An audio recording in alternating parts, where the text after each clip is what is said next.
नमस्कार, मैं हूँ स्पर्शी सक्सेना और मैं लाई हूँ आपके स्वास्थ्य को तरोताज़ा करने वाला कार्यक्रम हेल्थ एक्सप्रेस। यहाँ हम मिलेंगे डॉक्टर से, हेल्थ एक्सपर्ट से और जाएंगे हेल्थ क्लब्स, योगा गुरु और डाइटिशियंस के पास। यानी हमारी इस एक्सप्रेस की मंजिल है स्वस्थ जीवन। तो आइए एक इम्पॉर्टेंट पॉइंट से शुरू करते हैं। हम तंदुरुस्त जीवन किसे कहते हैं? सोच में पड़ गए ना? हेल्दी तो हम सभी रहना चाहते हैं, लेकिन तंदुरुस्त जीवन किसे कहते हैं ये हम नहीं जानते। तो इसी प्रश्न के उत्तर के लिए आज हमारे साथ हैं सीनियर डॉक्टर प्रकाश वोरा, जो कई सालों से प्रिवेंटिव एंड जनरल मेडिसिन पे काम कर रहे हैं। Welcome sir. तो डॉक्टर, तंदुरुस्ती हम किसे कहते हैं?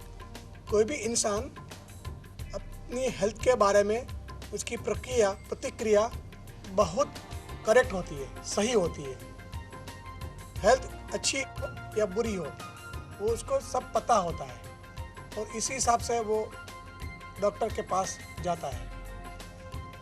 अगर हेल्थ के बारे में उसका अच्छी है, उसका हेल्थ, मानसिक हेल्थ और शारीरिक हेल्थ के बीच में तालमेल सही है तो तंदुरुस्ती अच्छी है, और तालमेल सही नहीं है तो तंदुरुस्ती अच्छी नहीं है। तो ये सही हेल्थ का मतलब ये होता है कि शारीरिक और मानसिक अवस्था में तालमेल सही हो, यह बोलता है सही तंदुरुस्ती। और अगर तंदुरुस्ती अच्छी नहीं है तो शारीरिक और मानसिक में तालमेल नहीं होता है। अभी आपने बताया कि हेल्थ के दो टाइप्स होते हैं, एक शारीरिक और एक मानसिक। तो शारीरिक हेल्थ मतलब क्या? कोई भी इंसान अपने साथ बैठा है तो वो कुछ कंप्लेन करता है, फरियाद करता है कि मेरा शरीर आज काबू में नहीं है। तो हम पूछते हैं कि क्या है, कि क्या बदन दुखता है या कुछ बुखार है। तो ये जो चीज़ होती है उसमें कोई मानसिक कोई प्रॉब्लम नहीं होता है, कोई शारीरिक ट्रबल होता है, कोई उसको इन्फेक्शन हो गया हो या कुछ ऐसे कोई बाहरी कोई चीज़ हो गई हो, कुछ लगा हो या कुछ ऐसा कुछ हो, तो इसकी वजह से उसका शरीर जो है वो उसके काबू में नहीं है।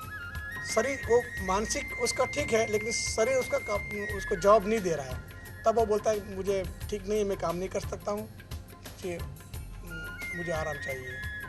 और मेंटल हेल्थ मतलब? वैसे शारीरिक ट्रबल तो वैसे वेरी कॉमन, इंसान को मालूम हो जाता है मुझे क्या है, मुझे क्या तकलीफ होती है, तो उसे महसूस करता है कि मुझे शारीरिक ट्रबल है कुछ, या समझो कि बुखार है या कुछ इंटेस्टाइन यानी कि पेट में कोई गड़बड़ी है या कुछ हाथ पैर में कोई तकलीफ है, तो इंसान को तुरंत मालूम हो जाए। मानसिक में तो क्या इंसान होता है कि इंसान कोई ज़्यादा एक्साइट हो जाता हो या सतत काम करने, मानसिक श्रम करने की वजह से कभी ज़्यादा हेडेक हो जाता है, चक्कर आने लगते हैं, कभी कभी और भी ज़्यादा कुछ हो जाता है।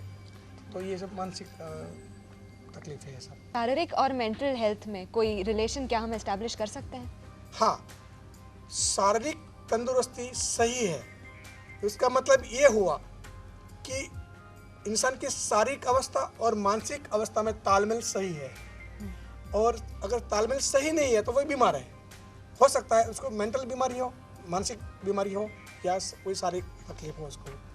तो इसके बारे में हम बिल्कुल तालमेल, वैसे जब ईश्वर ने हमें ऐसी कुछ शरीर में ऐसे कुछ सेंटर रखे हैं मगज में, तो जो शरीर को काबू करता है, तो तालमेल तो हमेशा होता ही है। मानसिक और शारीरिक में हमेशा तालमेल तो होता ही है, वो सेंटर के जरिए शरीर का कंट्रोल होता है। जैसे आजकल के जीवन में डायबिटीज़, ब्लड प्रेशर और हाइपरटेंशन जैसी बीमारियां क्यों आजकल इतनी कॉमन है? हाँ, क्या है कि आज दुनिया में जो जैविक क्रिया है वो सब प्रकृति पर चलती है। चाहे वो बारिश हो, गर्मी हो या ठंडी हो, कोई भी प्रक्रिया ये प्रकृति पर चलती है। बारिश की सीजन है तो बारिश अच्छा है, बारिश के सीजन नहीं है और बारिश होता है तो वो सही नहीं है, बराबर है। ठंडी में होती है तो ठीक है, ठंडी नहीं हो तो ठंडी चीज़ अच्छी नहीं है। इसी तरह हमारा जो शरीर जो कुदरत ने बना है, भगवान ने बना है, वो प्रकृति की तरह, हम जब पैदा होते हैं तो वो भी प्रकृति के हिसाब से पैदा होते हैं, हम जब मरते हैं तो भी हमारी जो शरीर जो है वो प्रकृति में मिल जाता है, ठीक है। तो हमारे जो शरीर का जो चलन है, जो प्रतिक्रिया है वो सब कुदरत पर है, प्रकृति पर है। तो वो प्रकृति से हम दूर भागते हैं आजकल। क्या है, किस तरह खाना पीना रहना, किस तरह के ड्रेसेस कपड़े पहनना, ये सब प्रकृति पर निर्भर है। तो वो प्रकृति के हिसाब से अगर हम काम नहीं करेंगे तो हम बिल्कुल, हमारा हेल्थ अच्छा नहीं रहेगा। तो इंसान भागता है, इतना भागता है कि फिर भागने की वजह से उसको जो वो ज़्यादा स्ट्रेस होता है, वो मगज का स्ट्रेस होता है, बराबर है। तो जो ब्रेन में हमारा जो सेंटर्स होते हैं वो सेंटर डिस्टर्ब होते हैं। जो सेंटर जिस तरह काम करने के लिए जो आदि है, वो जो सिस्टम ख़त्म हो जाती है और जो विपरीत सिस्टम चालू हो जाती है, तो हमारे ब्रेन के जो सेंटर्स है उसको बहुत डिस्टर्ब होते हैं। तो उसकी वजह से हमारे जो जितनी प्रक्रिया है सब उल्टी हो जाती है, जिसकी वजह से हमारे जो समझो कि ब्लड में शुगर का जो इस्तेमाल होना चाहिए वो नहीं होता है, हृदय का खून पहुँचना है वो नहीं पहुँचता है। तो इसकी वजह से हृदय की बीमारी होती है, डायबिटीज़ की बीमारी होती है। मतलब इन शॉर्ट नेचर के अगेंस्ट नहीं जाना चाहिए। हाँ, बिल्कुल बिल्कुल।